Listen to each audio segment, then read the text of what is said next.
Avengers!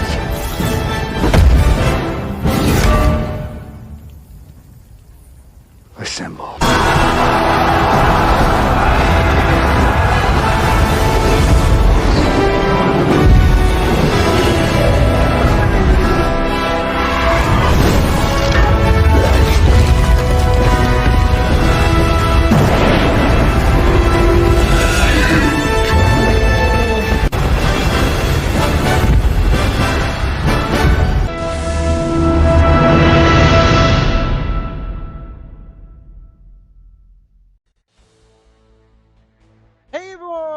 Welcome back to the channel. It's the Avengers here, guys, and welcome back to another Marvel Future Fight video. Today, as you can see here, we're back with the 9/12 patch notes, the Black Panther sort of 2 update here, where we got Black Panther's new uniform, Black Panther Tier 4, Shuri new uniform, no Tier 4, and then a Tier 3, surprise Tier 3 for Omega Red.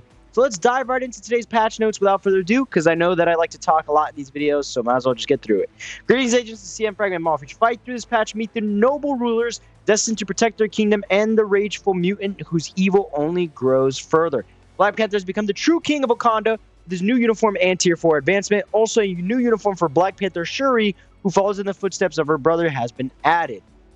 Meanwhile, Omega Red will become an even greater threat to the X-Men by upgrading his Caranium tentacles with Tier 3 advancement.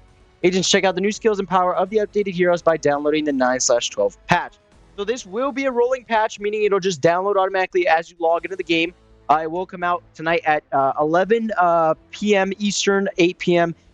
Pacific, so very soon here in the next 3 hours as of this video coming out. I do apologize for making this video so late. Of course, the patch notes drop at 3 in the morning here, so I don't get a chance until way later to make a video, but I thought I'd still do it anyways. So here are the 2 new uniforms. First of all, we get a close-up look at Black Panther. He looks amazing. He will stay a combat superhero, agility command, and he is going to cost the normal 1,050 crystals. They change his uniform effect here. They give him increased chain hit damage, which is nice for PvE, and they give him an all-basic defense by 50%, which is pretty nice. It's a big chunk there. They change his ultimate here. He has decreased all speed, bleed, stun, paralysis, ignore defense, ignore target dodge, 80% chance to penetrate with super armor, shield, increased basic damage, and some physical attack. His Tier 2 passive now has increased guaranteed critical rate, increased skill damage, and decreased basic damage by 15%. His passive is going to have critical damage increased by 15% and 100% chance to increase critical damage by 20% of crit rate attacks. His first skill here is going to be on a 6-second cooldown. He's got bleed, paralysis, and some physical damage. And then he also has decrease in recovery rate. On his second skill here, he has 9 seconds here. He has bleed, 9-second cooldown. He has bleed, stun, paralysis, and physical damage. So a lot of ABX abilities here. On his third skill, he has burn and bleed, so some more ABX skills. And then 100% chance to grant all damage immunity, accumulation, which is important, increase all basic attack, and some more physical damage. And that's, of course, going to be on a 15-second cooldown, if I didn't already say that. On his fourth skill, he's going to have a 15-second cooldown as well. He's going to have stun, silence, and then invincible for 5 seconds, increase all basic attack, and some more physical damage there. On his fifth skill, he's going to have a 15-second timer. He's going to have bleed, stun, paralysis. He has a 20% heal, increase all basic attack and defenses, and some more physical damage. So reading off of that, they have geared Black Panther towards PvE, it looks like. He has a lot of stuff like burn and bleed and paralysis that is going to be good for ABX, but I don't see anything for ABL. So I think they're making him purely just to replace Moon Knight for the ABX meta on the Combat Superhero Day. I don't think he's going to overtake Doc Ock in ABL, but we'll see how it goes. It is a possibility, but it doesn't look too likely. Next up, we got Shuri, and I'm not going to lie, I'm a little disappointed with her. They did end up giving her Tier 4, which kind of sucks. It would have been nice to see. And most importantly, they didn't change her to a combat, so she stays a speed superhero. And I'll explain why I kind of have a problem with that. But yeah, first of all, like I said, she stays a speed superhero. Stays leadership and heightened senses. She has all basic attack and all basic defense on the uniform option, of course, and 1,050 crystals is what she's going to cost. On her uniform effect here, she has increased skill damage and super armor. They did change her leadership It is now increased all basic attack by 35% to speed type allies. Before it was just a all attack or all speed lead, so that's an improvement there. We got increased chain hit damage by 15% and ignore target dodge on her passive. Her tier 2 passive has increased basic damage dealt to supervillains. Basically the exact same passive as before. And that's one of my main problems right here is that as a support, this is probably her main support, not probably, is her main source of her support is her tier 2 passive, because it gives an increased basic damage to supervillains and decreases damage received from supervillains. So that's what makes her good for PvE and PvP. Now, they didn't change it at all with this uniform, which I'm surprised, because I thought we were going to see a little bit of a change, but nothing at all. On her first skill here, she has an 8-second cooldown. She literally just has physical attack, nothing else. On her second skill here, it's going to be a 10-second cooldown. She has stun, silence, incapacitation, and some physical damage. On her third skill here, she has a 15-second cooldown. She has stun, paralysis, decrease all basic defense, 100% chance to grant all damage, and some more physical attack.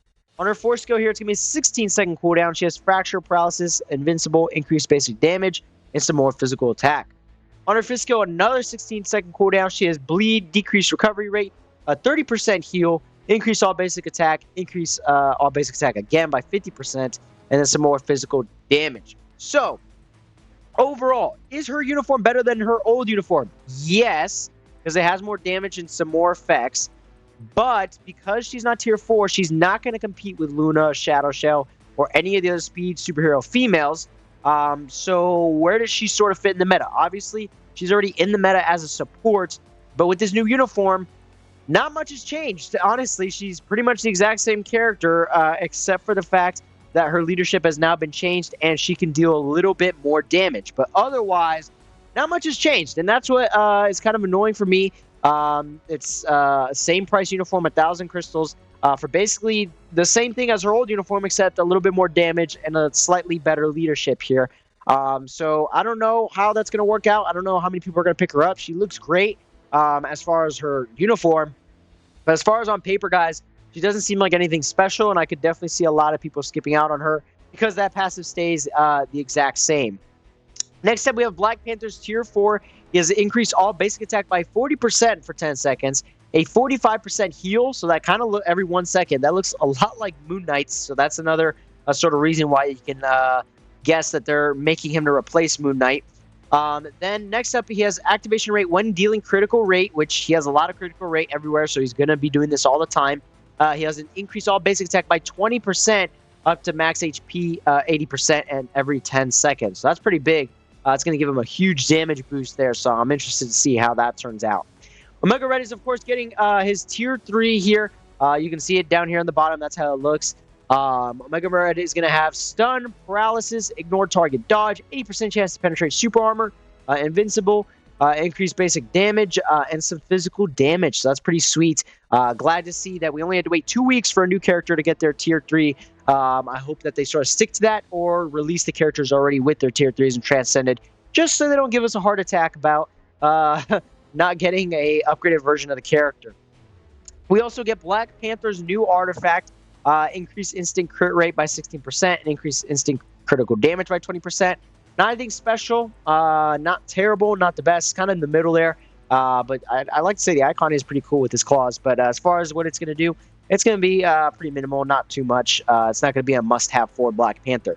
Then we have one game arrow fix where some text effects for the CTP of Conquest have been changed.